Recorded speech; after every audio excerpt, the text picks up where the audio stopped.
Penghayatan rukun negara dalam fahaman saya adalah memahami dan mengamalkan rukun negara sebagai satu ideologi kebangsaan untuk kita semua rakyat Malaysia.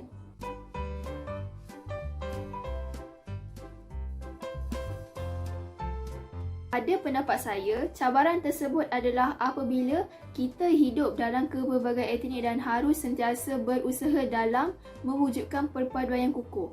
Menurut Abdul Rahman Abdul Aziz 2010, menerangkan cabaran awal yang ditempuhi oleh rakyat Malaysia pada waktu dulu sebelum pembentukan rukun negara, iaitu dalam peristiwa 13 Mei. Selepas daripada itu, terbentuklah satu rukun negara yang menjadi panduan dalam hidup bernegara.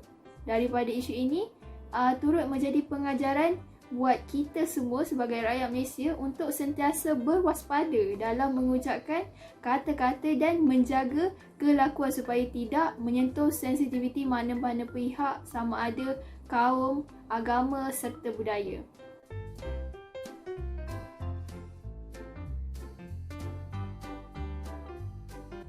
Menurut pandangan saya, kesan daripada penghayatan tersebut adalah kesepaduan nasional dapat dirasa oleh kita semua tanpa mengira etnik. Abi Syamsul 2011 ada mengetengahkan dalam syarahan beliau mengenai kesepaduan nasional adalah satu corak yang menjadi pegangan semua masyarakat sejak terbentuknya sesebuah negara. Ianya merupakan satu usaha yang akhirnya tanpa kita semua sedari telah membawa kepada keamanan, keharmonian dan kestabilan dalam bermasyarakat. Walaupun begitu, beliau berkata kita pasti akan berhadapan dengan masalah disebabkan perbezaan sosial yang sedia ada. Namun, setiap individu pasti dapat membuat keputusan yang baik kerana secara amnya semua orang menolak keganasan sebagai jalan penyelesaian perbezaan sosial ini. Itu sahaja daripada saya. Terima kasih.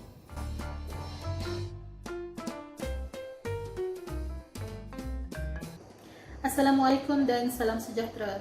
Bercakap mengenai rukun negara, ia bukan sekadar difahami tetapi perlu diiringi dengan perbuatan, iaitu perlulah mengamalkan setiap prinsip rukun negara.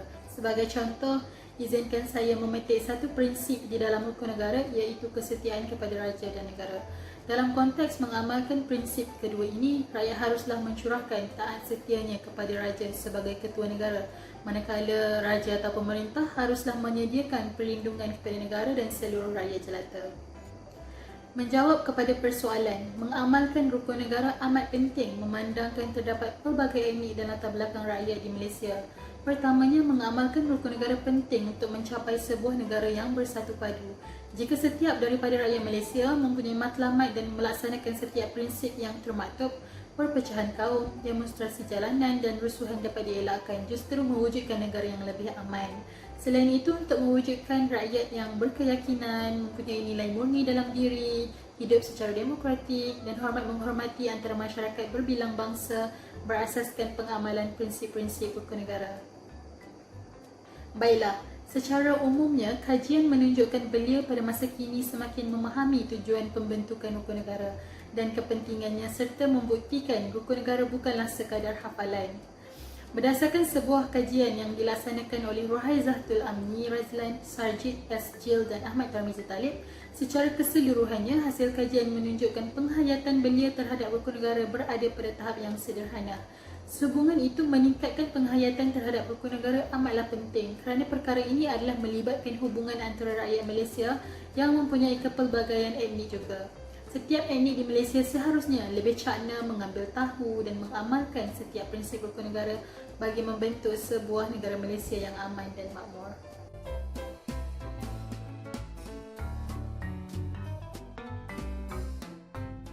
Pada pendapat saya, fenomena ini dalam keadaan sedar atau tidak turut memberi reaksi penghayatan serta pengamalan 5 prinsip rukun negara yang menjadi tunjang perpaduan rakyat Malaysia. Memang agak sukar untuk kita mengaitkan kehidupan sehari dengan apa yang dikandung dalam rukun negara, namun jika diamati secara tersirat dan tersurat, sememangnya corak kehidupan rakyat Malaysia berkait rapat dengan ke-5 prinsip rukun negara. Antaranya semangat kejuangan yang tinggi. Walaupun berbeza kaum, sikap menghati rakyat Malaysia memerlukan jabatan kepada yang memerlukan tanpa mengira batas agama.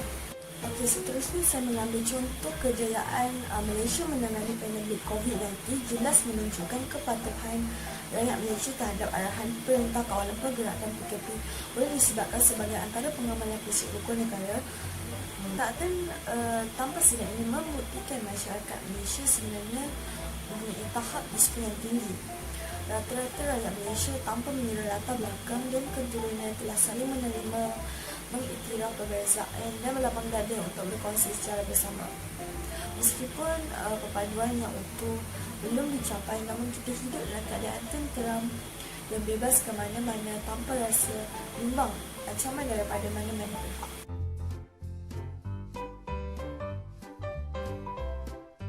Malaysia memposisikan rukun negara dan strategi pemasaran sosial hendaklah diperhebatkan bagi menimbulkan semangat dan jiwa seluruh rakyat Malaysia.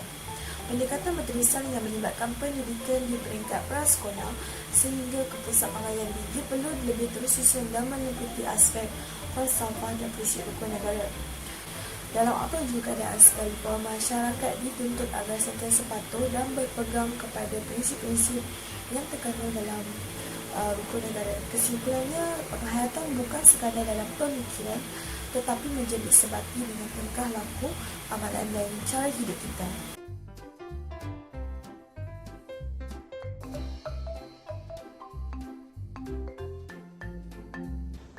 Berdasarkan pembacaan saya daripada kelima-lima prinsip rukun negara, apa yang boleh disimpulkan daripada kesemua prinsip tersebut adalah berlainan agama hanya mempunyai satu matlamat, iaitu mengajar kita kebaikan dan keburukan untuk meningkatkan solidariti sosial antara semua kaum.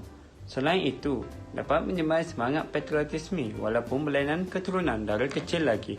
Di samping menjaga hak keistimewaan bersama dengan penuh tanggungjawab, tak dilupakan juga saling menghormati dan mematuhi undang-undang negara di mana saja kita berada, kerana rakyat yang mempunyai kelakuan baik akan mempereratkan lagi perpaduan kaum pada masa yang sama tanpa melupakan pengamalan tradisi dan budaya nasional masing-masing. Melalui semua prinsip ini, pasti sikap positif mengenai perwatakan nasional dan juga kontrak secara bersama akan terbentuk dalam kalangan semua rakyat. Kehidupan etnik berlainan dalam 3 wilayah yang diikat sebagai satu yang mempunyai bersama bersandarkan kepada pemahaman bersama tentang sejarah dan tradisi serta pembabitan bersekali dalam semua sistem negara. Perkara-perkara yang dianggap menguntungkan orang Melayu dalam perlembagaan Malaysia diimbangi dengan peruntukan lain yang juga memberi kelebihan kepada kaum bukan bumi putera untuk menaikkan lagi persefahaman antara hubungan etnik yang berbilang kaum di Malaysia. Kesimpulannya, rukun negara yang dimanfaatkan untuk pembentukan perwatakan nasional dan juga hak keistimewaan bersama ini hendaklah dirancang dengan penuh hemat sebagai kepercayaan negara di samping tidak melupakan konsep perlembagaan Malaysia dalam konteks hubungan etnik, khususnya dalam bidang pendidikan, dan bukannya dibiarkan difahami sendiri oleh rakyat, khususnya generasi muda, untuk diamalkan dalam kehidupan seharian mereka.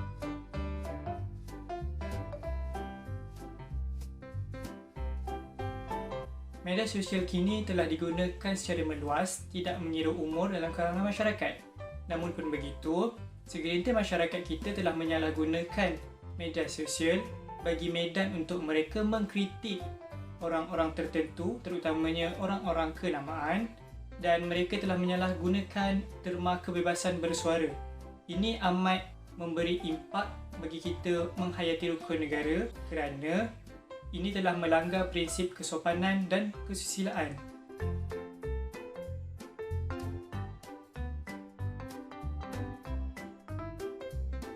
Terdapat juga beberapa kalangan masyarakat yang tidak menghormati rukun negara dan mereka menunjukkan sikap mereka itu secara terbuka.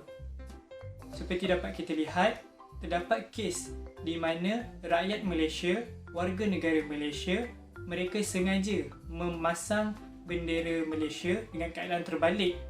Walaupun kita tidak tahu niat mereka apa, tetapi perkara itu jelas menunjukkan sikap yang tidak sopan terhadap negara kita.